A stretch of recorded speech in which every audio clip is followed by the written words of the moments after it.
हम बात कर रहे हैं पाइप्स की। ये पाइप होता क्या है? देखिए, जो पाइप कॉन्सेप्ट है ये है यूनिक्स का कॉन्सेप्ट, लेकिन अगर आप विंडोज में देखेंगे तो क्रिएट पाइप करके फंक्शन है, उसमें आप पाइप बना सकते हैं। तो पाइप काम क्या करता है, अगर कॉन्सेप्चुअली आप समझेंगे तो यहां पर एक पाइप है और इससे मान लीजिए पानी या कोई गैस बह रही है। यहां पर एक प्रोसेस है P1, यहां एक प्रोसेस है P2। ये दोनों प्रोसेस आपस में बात करना चाहते हैं, जिसको हम कहते हैं inter process communication. Inter process communication यानी ये कुछ इनको सेंड करना चाहता है, ये कुछ रिसीव करना चाहते हैं। तो P1 क्या करेगा, यहां पर कुछ राइट कर देगा, लिख देगा, और जब ये लिख देगा तो P1 क्या करेगा, इसे रीड कर लेगा। लेकिन बात यह है कि ये केवल वन वे कम्युनिकेशन है, यानी यहां पर इसी तरीके से पानी बहेगा, इस डायरेक्शन में नहीं बहेगा, एक साथ तो नहीं बह सकता ना। ओके, यहां एक इंपॉर्टेंट बात यह है कि हम जो पाइप समझ रहे हैं ये है कुछ भी नहीं। अगर आपको एक फाइल में रीड कराना है, राइट कराना है, क्योंकि रीड और राइट कॉन्सेप्ट कहां का है, ये तो फाइल का ही कॉन्सेप्ट है ना। तो अगर आपको रीड राइट कराना है तो आप कहां कराएंगे? ऑफ कोर्स आपको फाइल ही ओपन करनी पड़ेगी उसके लिए। तो होता यह है कि जैसे ही आप पाइप क्रिएट करते हैं तो एक मेन मेमोरी, जिसे हम रैम कहते हैं, मेन मेमोरी में एक जगह, उसकी एक जगह पे एक वर्चुअल फाइल खुलती है। वर्चुअल फाइल का मतलब ये होता है उस समय के लिए। वर्चुअल फाइल एक्चुअल फाइल तो आपके डिस्क में आप देख पाते हैं ना, लेकिन वर्चुअल फाइल होती है उस समय के लिए खुलती है। यानी पाइप का कॉन्सेप्ट केवल ये है कि एक फाइल खुलेगी, इस फाइल में ये जो प्रोसेस है ये लिखवाएगा, ये प्रोसेस से रीड कर लेगा। क्लियर है? ओके। अब होता ये है कि अगर एक प्रोसेस आपने P1 किया है और प्रोसेस जैसे यूनिक्स में देखें तो फोर्क करके होता है, इसमें क्या होता है, ये P1 अपने आप को रेप्लिकेट करता है और एक चाइल्ड प्रोसेस आ जाता है, रेप्लिकेट करता है, फिर चाइल्ड प्रोसेस आता है। तो ये आपस में रीडिंग राइटिंग के लिए एक वर्चुअल फाइल के तहत ये रीडिंग राइटिंग कर सकते हैं। एक और कॉन्सेप्ट इसमें हो सकता है कि बाई चांस अब P1 ने कुछ इसमें लिखा ही नहीं और P2 रीड करेगा, क्योंकि P2 को आपने रीड के लिए तैयार किया है, P1 को आपने राइट के लिए तैयार किया है।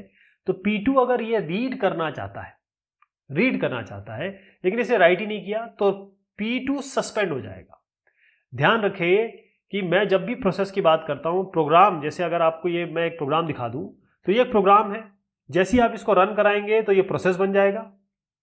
ओके, तो ये जो प्रोसेस होता है, प्रोग्राम अंडर एग्जीक्यूशन होता है, जब ये रन हो रहा होगा तब ये प्रोसेस बनता है। तो रन के समय ये प्रोसेस जो होगा, ये हो सकता है कि ऐसे मल्टीपल प्रोसेस हो जो आपस में बात करना चाहते हो। क्लियर?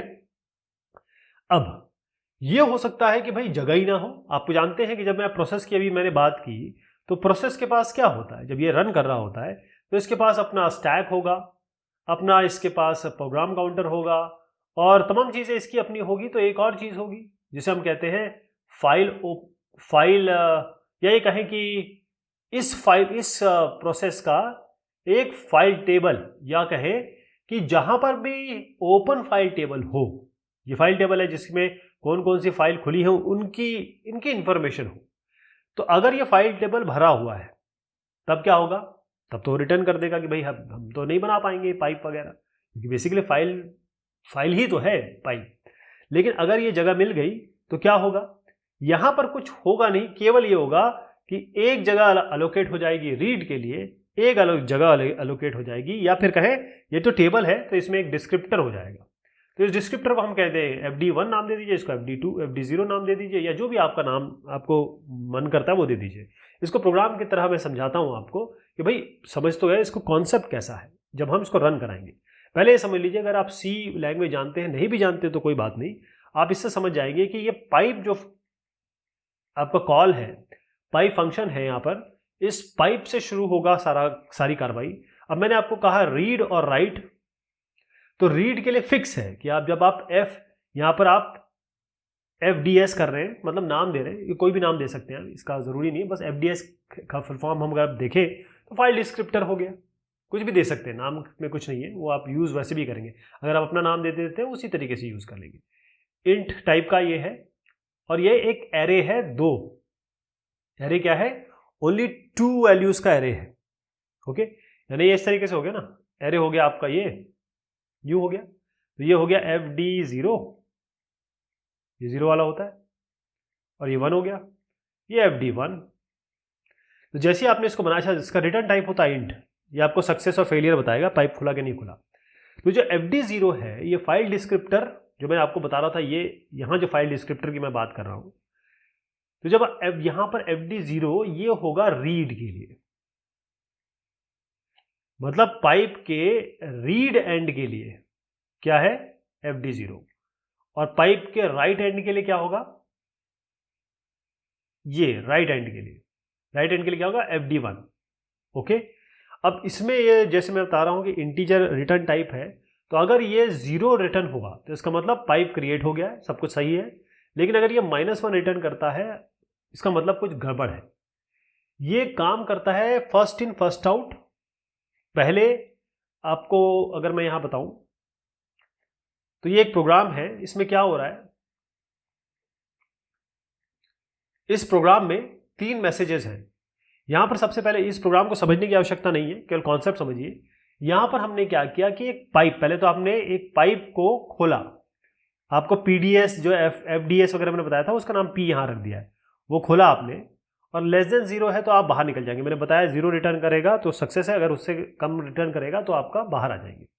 उसके बाद यहाँ पर राइट किया जा रहा है, तो ये जो राइट है ना P1, मतलब ये राइट मैंने बताया था P1 जो 1 वाला है वो राइट के लिए होता है, तो ये राइट करेगा, कौन सा मैसेज राइट करेगा, ये वाला राइट कर देगा। तो ये मैसेज यहाँ राइट हो जाएगा, दूसरे में ये मैसेज यहाँ राइट हो जाएगा, तीसरे में ये मैसेज यहाँ राइट हो जाएगा, तीसरा काम ये कर रहा है।